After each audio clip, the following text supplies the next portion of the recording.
اس کے بعد اب مجھے فنا کی امید ہے۔ بڑھاپے نے میرے مطلوب و مقصود کو مشکل کر دیا ہے۔ ہلاکت ہو میرے نفس کی، میں نے اسے کبھی نیکی کے کام میں اور نہ ہی ادب کے کام میں دیکھا ہے۔ اے نفس، نہ تو رہے اور نہ ہی تیری خواہشات، اپنے مولا کا خیال رکھ، اس سے خوف کھا اور اسی سے ڈر تو۔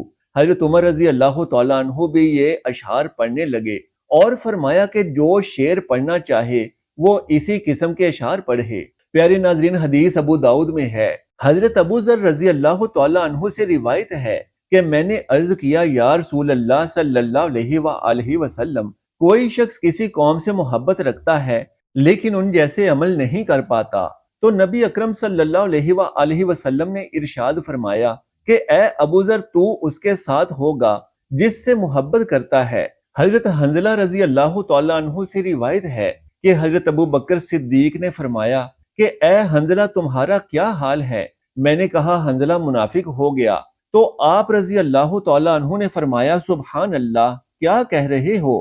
میں نے کہا جب ہم رسول اللہ صلی اللہ علیہ وآلہ وسلم کی خدمت میں حاضر ہوتے ہیں تو وہ جب جنت اور دوزخ کا ذکر کرتے ہیں تو ایسا لگتا ہے کہ ہم انہیں آنکھوں سے دیکھ رہے ہیں، اور جب آپ کی بارگاہ سے نکل کر گھروں کو جاتے ہیں اور اپنے اہل و عیال اور مال و جائیداد میں مصروف ہو جاتے ہیں تو یہ سب کچھ بھول جاتے ہیں۔ حضرت ابو بکر صدیق رضی اللہ تعالیٰ عنہ نے فرمایا کہ قسم باخدا ہماری بھی یہی حالت ہے۔ حضرت حنظلہ رضی اللہ تعالیٰ عنہ فرماتے ہیں کہ میں اور ابو بکر صدیق رضی اللہ تعالیٰ عنہ وہاں سے چلے اور حضور اقدس صلی اللہ علیہ وآلہ وسلم کی بارگاہ میں حاضر ہو گئے۔ میں نے عرض کی، یا رسول اللہ صلی اللہ علیہ وآلہ وسلم، حنظلہ منافق ہو گیا۔ تو رسول اللہ صلی اللہ علیہ وآلہ وسلم نے فرمایا کہ وہ کیسے؟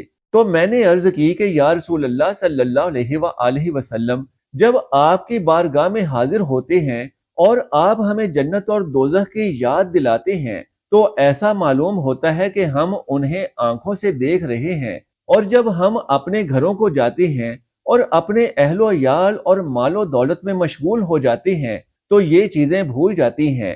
تو رسول پاک صلی اللہ علیہ وآلہ وسلم نے فرمایا کہ قسم ہے مجھے اس ذات کی جس کے قبضہ قدرت میں میری جان ہے، اگر تمہاری حالت ہمیشہ ایسی ہی رہے جیسا کہ میرے پاس اور محفل ذکر میں ہوتی ہے تو فرشتے آرام گاہوں اور راستوں میں تمہارے ساتھ مصافحہ کریں، لیکن اے حنظلہ یہ گھڑی کبھی کبھی میسر آتی ہے۔ آپ صلی اللہ علیہ وآلہ وسلم نے 3 مرتبہ یہی ارشاد فرمایا۔ حضرت ابو ہریرہ رضی اللہ تعالیٰ عنہ سے روایت ہے کہ حضور اکرم صلی اللہ علیہ وآلہ وسلم نے ارشاد فرمایا کہ بے شک اللہ تبارک و تعالیٰ کے بعض فرشتے راستوں میں چکر لگاتے ہوئے اہل ذکر کو تلاش کرتے ہیں، جب کسی قوم کو اللہ کے ذکر میں پاتے ہیں تو ایک دوسرے کو ندا دیتے ہیں کہ اپنے مقصد کی طرف آؤ۔ فرمایا کہ وہ مجلس کو اپنے پروں کے ساتھ آسمان کو گھیر لیتے ہیں، پھر فرمایا کہ ان کا رب ان سے پوچھتا ہے، حالانکہ وہ خوب جاننے والا ہے، کہ میرے بندے کیا کہتے ہیں؟ فرشتے عرض کرتے ہیں کہ تیری عظمت و بزرگی کا اظہار کرتے ہیں۔ اللہ تبارک و تعالیٰ فرماتا ہے کہ کیا انہوں نے مجھے دیکھا ہے؟ فرشتے عرض کرتے ہیں کہ نہیں، قسم باخدا انہوں نے آپ کو نہیں دیکھا۔ تو اللہ تبارک و تعالیٰ ارشاد فرماتا ہے کہ اگر وہ مجھے دیکھ لیتے تو ان کی حالت کیا ہوتی؟ فرشتے عرض کرتے ہیں کہ اگر وہ آپ کو دیکھ لیتے تو وہ لوگ اس سے بھی زیادہ عبادت و عظمت اور بزرگی کا اظہار کرتے۔ پھر اللہ تبارک و تعالیٰ ارشاد فرماتا ہے کہ وہ مجھ سے کس چیز کا سوال کرتے ہیں؟ فرشتے عرض کرتے ہیں کہ وہ لوگ آپ سے جنت کا سوال کرتے ہیں۔ اللہ تبارک و تعالیٰ ارشاد فرماتا ہے کہ کیا انہوں نے جنت کو دیکھا ہے؟ فرشتے عرض کرتے ہیں کہ قسم باخدا انہوں نے جنت کو نہیں دیکھا۔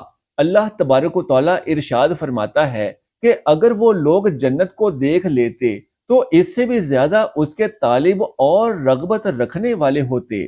اللہ تبارک و تعالیٰ پھر ارشاد فرماتا ہے کہ وہ کس چیز سے پناہ مانگتے ہیں؟ فرشتے عرض کرتے ہیں کہ جہنم کی آگ سے۔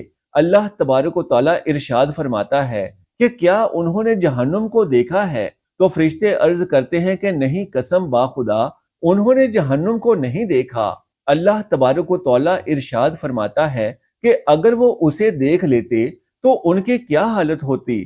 فرشتے عرض کرتے ہیں کہ اگر وہ اس جہنم کو دیکھ لیتے تو اس سے بھی زیادہ اس سے بھاگتے اور خوف زدہ ہوتے۔ اللہ تبارک و تعالیٰ ارشاد فرماتا ہے کہ اے فرشتوں، میں تمہیں گواہ بناتا ہوں کہ میں نے انہیں بخش دیا ہے۔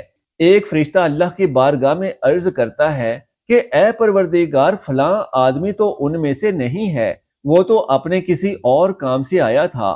اللہ تبارک و تعالیٰ فرماتا ہے کہ ان اہل مجلس کا ہم نشیں کبھی بدبخت نہیں ہو سکتا۔ پیارے ناظرین کرام، حضرت ابو موسیٰ اشعری رضی اللہ تعالیٰ عنہ سے روایت ہے کہ نبی کریم صلی اللہ علیہ وآلہ وسلم نے ارشاد فرمایا کہ قیامت کے دن بعض مسلمان پہاڑوں کی مثل گناہ لے کر آئیں گے، اللہ تبارک و تعالیٰ ان کے گناہوں کو معاف کر دے گا اور ان گناہوں کو یہود و نصارہ پر رکھ دے گا۔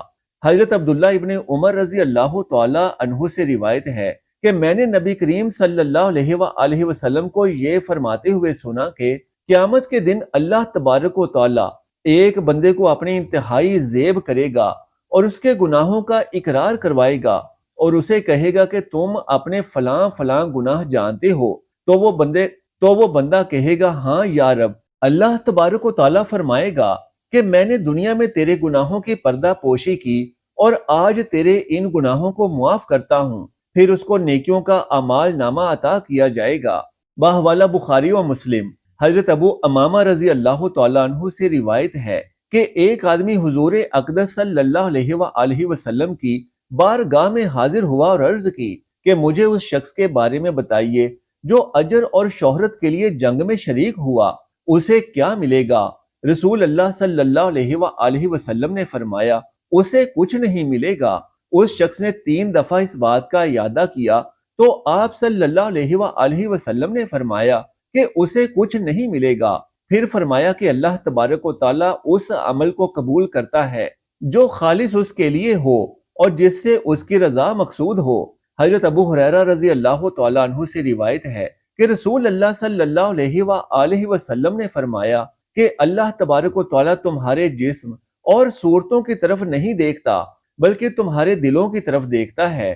حضرت شداد بن اوس رضی اللہ تعالیٰ عنہ سے مروی ہے کہ انہوں نے نبی اکرم صلی اللہ علیہ وآلہ وسلم کو یہ فرماتے ہوئے سنا کہ جس نے ریاکاری کے لیے روزہ رکھا وہ سمجھے کہ اس نے شرک کیا، اور جس نے ریاکاری کے لیے نماز پڑھی وہ سمجھے اس نے شرک کیا، اور جس نے ریاکاری کے لیے صدقہ کیا اس نے بھی شرک کیا۔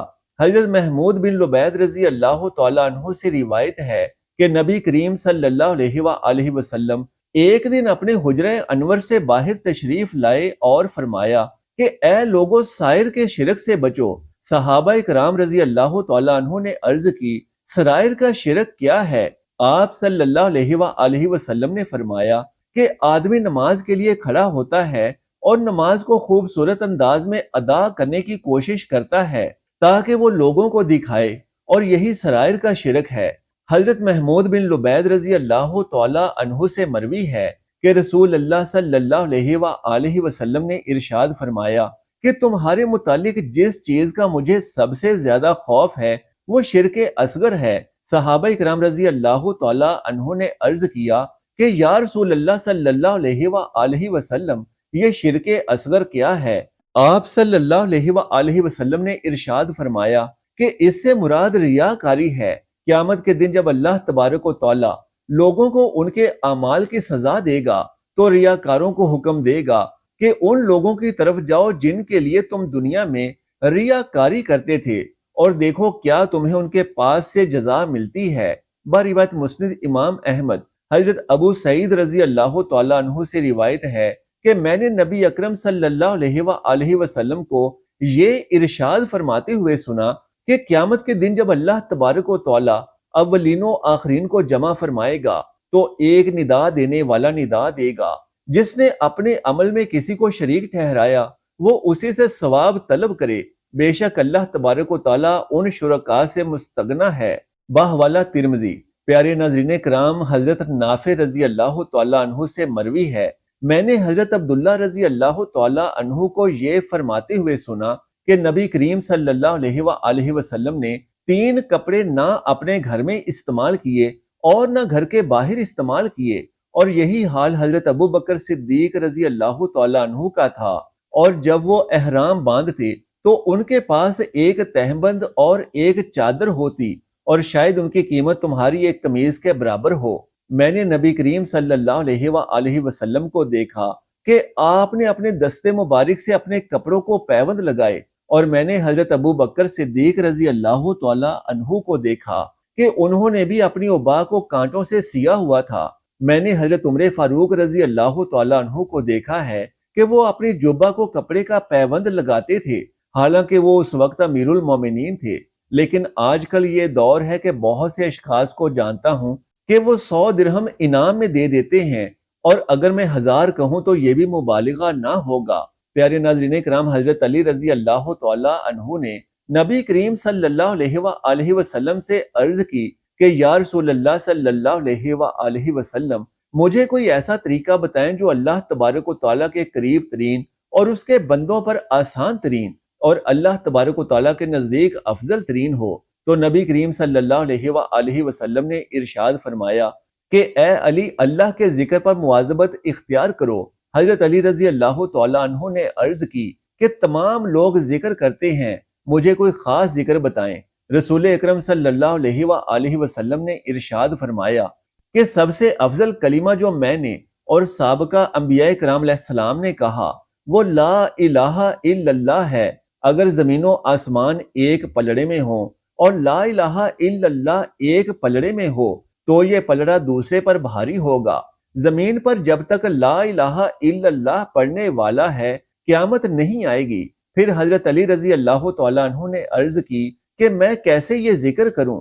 تو نبی کریم صلی اللہ علیہ وآلہ وسلم نے ارشاد فرمایا کہ آنکھیں بند کرو اور 3 دفعہ مجھ سے لا الہ الا اللہ سنو، پھر تم 3 دفعہ کہو میں سنتا ہوں، پھر اس طرح بلند آواز کے ساتھ ذکر کیا۔